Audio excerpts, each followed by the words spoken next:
আসসালামু আলাইকুম এভরিওয়ান, আশা করি সবাই ভালো আছেন। নিঃসন্দেহে আপনারা বুঝতে পারছেন আজকে আমরা কথা বলবো সাকসেস স্টোরি নিয়ে। আমাদের প্রিয় ইসমাইল চলে যাচ্ছে রাশিয়াতে।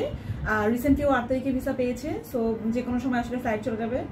সেটা আসলে অনেক দূর থেকে আসে, ওর বাসা হচ্ছে হোম ডিস্ট্রিক্ট ওর বান্দরবন, বাট ও আসলে কক্সবাজার থাকে। সো রেগুলার যাতায়াত করা খুব কষ্ট হয়েছে, ভাবলাম যে হ্যাঁ আমরা আপনাদেরকে একটু জানাই যে আমাদের বাচ্চাগুলো আলহামদুলিল্লাহ ভিসা হচ্ছে এবং চলে যাচ্ছে। ভাইয়া কেমন আছো? আলহামদুলিল্লাহ ভালো আছি। আপনি? আলহামদুলিল্লাহ ভালো আছি। কেমন লাগছে? ভালো, অনেক ভালো লাগতেছে। পিজাটা ফাইনালি হয়ে গেল। আলহামদুলিল্লাহ। মন খারাপ লাগছে না আব্বু আমার জন্য? অবশ্যই মন খারাপ তো একটু লাগবে। আমাদের জন্য তো লাগছে। আমি এত বড় একটা জার্নি পেরিয়ে আসলাম, একসাথে ছিলাম, কত মজা করেছি আমরা, এটা করেছি সেটা করেছি, ও আসতো। আচ্ছা এখন বলো তো ভাইয়া, তুমি কোন ইউনিভার্সিটি যাচ্ছ? আমি যাচ্ছি south western state university, coach সিটিতে। যাচ্ছ। আচ্ছা, তোমার একাডেমিক কোয়ালিফিকেশন কি ছিল? আমার একাডেমিক কোয়ালিফিকেশন হচ্ছে এসএসসি তে আমি 3.56 এবং এইচএসসি তে 3.54 কমপ্লিট কোর্স তুমি কোথা থেকে? কক্সবাজার থেকে। কক্সবাজার থেকে কমপ্লিট করতে। তার মানে তুমি আসলে 21 পর তারপর কি করছিলা তুমি? আমি মূলত ভর্তি হয়েছিল? ভর্তি হয় নাই। ভর্তি হয় নাই, প্ল্যান করছো যে বাইরে যাবা? হ্যাঁ, বাইরে যাওয়ার প্ল্যানের মধ্যেই ছিলাম 2-3 বছর প্ল্যান করে। তারপরে আচ্ছা আমাদের কাছে যখন আসো তখন বলো যে আপনারা রাশিয়া যাবো, এরকম ওর কিছু বড় ভাই থাকে, আজকেও তুমি সকালে বলছিলা। সো তারপর যখন বললো তখন আসলে আমরা প্ল্যান করছিলাম। তো এবছর আসলে মস্কোতে অনেক প্রবলেম, তুমি তো জানোই। সবকিছু মিলে আমাদের আসলে কিছু ইউনিভার্সিটিতে ওদের টিউশন ফিস আগে যাচ্ছিল, কিছু ইউনিভার্সিটি কিছু পার্সেন্টেজ আগে যাচ্ছিল। তো সবকিছু মিলে আমরা আসলে প্ল্যান করলাম ঠিক আছে আসলে আউট অফ মস্কোতে ও হচ্ছে প্রিপারেটরি কোর্স। তুমি কোন কোর্সে যাচ্ছ? প্রিপারেটরি কোর্সে যাচ্ছ। সো বেসিক্যালি 1 ইয়ারের যে প্রিপারেটরি কোর্সটা আছে, অক্টোবর টু অক্টোবর যেটা আছে, সেপ্টেম্বর আসলে বলা হয় কিন্তু ক্লাসটা তো আসলে অক্টোবর নভেম্বর আগে কখনোই হয় না। সো 1 বছর প্রোগ্রামে যাচ্ছে, ইনশাআল্লাহ নেক্সট সেপ্টেম্বরে গিয়ে ও মেইন কোর্সে অ্যাডমিশন হবে, সেটা ওর পছন্দ মতো ইনশাআল্লাহ। সেটা হয়তো মস্কোতেই চলে আসবে, প্ল্যান আছে মস্কোতেই চলে আসার জন্য, কারণ যেহেতু আমাদের আছে। সো অনেকেই হয়তো ভয় পেয়ে গেছে, ও নিজেও ভয় পাচ্ছিল যে একটু ওয়েটের প্রবলেম হচ্ছে ওখানে। সো যদি কোনো প্রবলেম হয় না, আলহামদুলিল্লাহ সবকিছু মিলে নর্মালি আছে ওখানে, তো আসলে কোনো প্রবলেম নাই, প্রবলেম তো হচ্ছে বাইরে আছে। সবকিছু মিলে ওখানে আছে আর কি। সো তোমার যে জানি না তুমি রাশিয়া কেন যেতে চাইলে, মানে প্ল্যানটা কি ছিল তোমার? রাশিয়া আর হচ্ছে ইজিলি যাওয়া যায়, কস্টিংটাও কম, রিজনেবল কস্ট, সবকিছু মিলে। প্লাস স্টাডি করার পরে তোমার প্ল্যান কি, মানে কি করতে চাচ্ছ আসলে? স্টাডি করার পর আমি দেশেও আসতে পারি, আবার ওখান থেকে মাস্টার্স করতে পারো বা ওখান থেকে কমপ্লিট করতে পারো। ওকে, আমাদের সাথে তোমার তোমার ইন্টারভিউটা কেমন হয়েছে বলো দেখি। এমবাসি ইন্টারভিউ তোমাকে কি জিজ্ঞেস করেছিল? এমবাসিতে মূলত আমাকে জিজ্ঞেস করছে কোন সিটিতে যাচ্ছি, কেন যাচ্ছি, ভার্সিটির নাম কি, ওই এলাকা সম্পর্কে কিছু প্রশ্ন করছে, ভার্সিটি সম্পর্কে। আচ্ছা, তার মানে তো তুমি যেরকম আমরা ভয় পাচ্ছিলাম ইন্টারভিউর আগে যে খুব বেশি হার্ড হবে, এরকম তো হার্ড হয়নি। খুব বেশি হার্ড না, বাট ওদের অ্যাকসেন্টটা ডিফারেন্ট, এটাই আমি সবসময় বলি। তার মানে আসলে যারা আপনারা ইন্টারভিউ নিয়ে ভয় পান, যারা কিন্তু বেসিক প্রশ্নগুলি করে।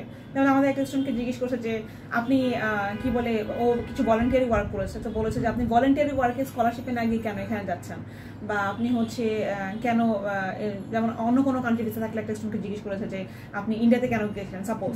তো স্টুডেন্ট বলেছে যে আমার হেয়ারের প্রবলেম আছে, আমি এটা সলভ করার জন্য গিয়ে বা মেডিকেল ট্রিটমেন্টে গেছিলাম। তো এই যে ব্যাপারগুলো আপনাকে বেসিক জিনিসও কিন্তু আপনাকে জিজ্ঞেস করতে পারে, বাট নর্মালি একাডেমিক প্রশ্ন জিজ্ঞেস করে আসলে।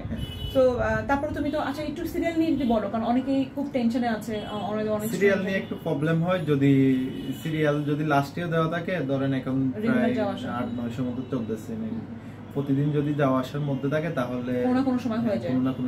এখন তো ওই আগের মতো আগের দিন রাতে যেতে হয় না, ভোরবেলা সকালে গিয়ে দাঁড়াতে হয়, শুধু একটা। আচ্ছা, তো ও অনেকদিন আসলে ঘুরেছে, কক্সবাজার থেকে এসে থেকেছে, রানা থেকেছে, রেগুলার যাওয়া আসা করেছে, আবার যে ওর লিগ্যালাইজ একদম সম্পূর্ণ কমপ্লিট, মানে A to Z কমপ্লিট। এখন জাস্ট আমাদের কনফার্মেশনটা ফ্লাইট হয়ে গেলে ইনশাআল্লাহ চলে যাবে, আল্লাহ দিয়ে বাঁচায়। আর তোমার কি প্ল্যান আছে কক্সবাজার থেকে ফ্লাইট করবা?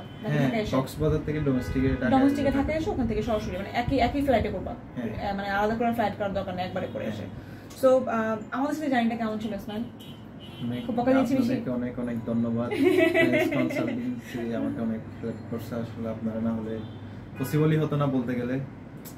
আল্লাহর ইচ্ছা, সবাইকে ধন্যবাদ, সবার চেষ্টা। বাট আমরা মানে তুমি একদম ফ্র্যাঙ্কলি বলো তো যে আমাদের সাথে তোমাদের যে জার্নিটা, তোমার কিছু কখনো মনে হয়েছে যে আমরা একদম শুধু ফার্মের মতো করে বিহেভ করি? না, আপনারা অনেক ফ্রেন্ডলি, অনেক মানে এটা আসলে আমি ফ্র্যাঙ্কলি কেন বলা, কারণ আমার কাছে আমি আসলে ওদেরকে বাচ্চার মতো ট্রিট করি। ও একটা পিচ্চি বাচ্চা, পাশ করেছে 22-21 পাশ করছো না 21 পাশ করছো, 21-22 পাশ করছে। সো রীতিমতো আসলে একদম বাচ্চা। এবং এই যে একটু আগে যেমন আমি ওকে বকা দিচ্ছি, এই ইসমাইল এটা কেন, নখ বড় করছে কেন, চুল কাট নাই কেন, শেভ করেন, এই ব্যাপারটা হচ্ছে কি ওরা আসলে আমাদের বাচ্চার মতো। আমি সবসময় স্টুডেন্টের সাথে ট্রিট করি যে সম্পর্কটা সারা জীবনের। আপনি হয়তো বা আপনাদের ভাগ্য যদি থাকে আল্লাহ ভিসা দিবে, না থাকলে তো আসলে কিছু করার নেই, এখানে আমরা জোর করতে পারি না, আমরা ফোর্স করতে পারি না, কিন্তু সম্পর্কটা সারা জীবনে। যেমন ওর সাথে যেমন ইনশাআল্লাহ আল্লাহ যদি বাচ্চা রাখে, মরে গেলে তো মরে গেলাম, না হলে সারা জীবন ওর সাথে আমাদের সেই জায়গাটা থাকবে, ও আমাদের বন্ডিংটা থাকবে। তো এটাই তো আসলে আর যেমন ধর আমার কাছে মনে হয় যে আমরা শুধু একটা স্টুডেন্ট ভিসা করি না, আমরা বাংলাদেশের রেমিটেন্সে একটা বড় জায়গা করি। ভিসা তো আসলে আমরা করতে পারি না, আমরা একটা প্রসেসিং করে দিই, আমরা কাজটাকে একটু স্মুথ করে দিই, দ্যাটস ইট।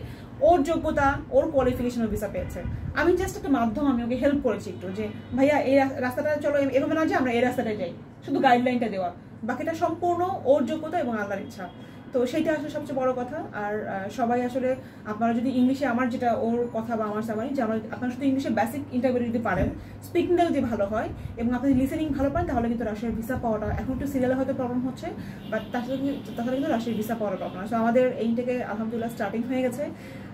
সামনে আমাদের আরো অনেক ভিডিও নিয়ে আসবো ইনশাল্লাহ। বাচ্চা কাচ্চাদের হয়তো সবসময় ভিডিও করার মতো পরিস্থিতি থাকে না। আমরা তোমার ভিসা কপি একটু দেখতে পাই, চলো তো।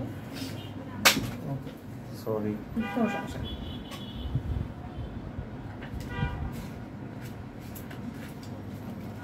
এটা হচ্ছে হ্যাঁ, আগে তো ছবি ছিল না, এখন ছবিটা লাগছে। ছবিটা এখন সবসময় আমি লাগে, সবসময় বলি যে যদি কপালে থাকে এই ভিসাটাই লাগবে।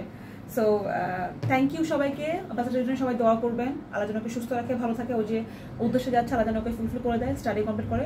আপনাদের জন্য আমাদের স্টাডি কনসালটেন্ট নিয়ে যদি কোনো ধরনের কোয়ারিজ থাকে, আমরা রিকোয়েস্ট করবো আপনারা সরাসরি আমাদের অফিসে ভিজিট করেন, আমরা চেষ্টা করবো আপনাকে সর্বোচ্চ সহযোগিতা করার জন্য। স্মাইল, ভালো থেকো ভাইয়া। আপনাদেরকে অনেক অনেক ধন্যবাদ। Thank you. আর অনেক দোয়া রইল তোমার জন্য, ইনশাআল্লাহ আবার দেখা হবে রাশিয়া বা বাংলাদেশে ইনশাআল্লাহ।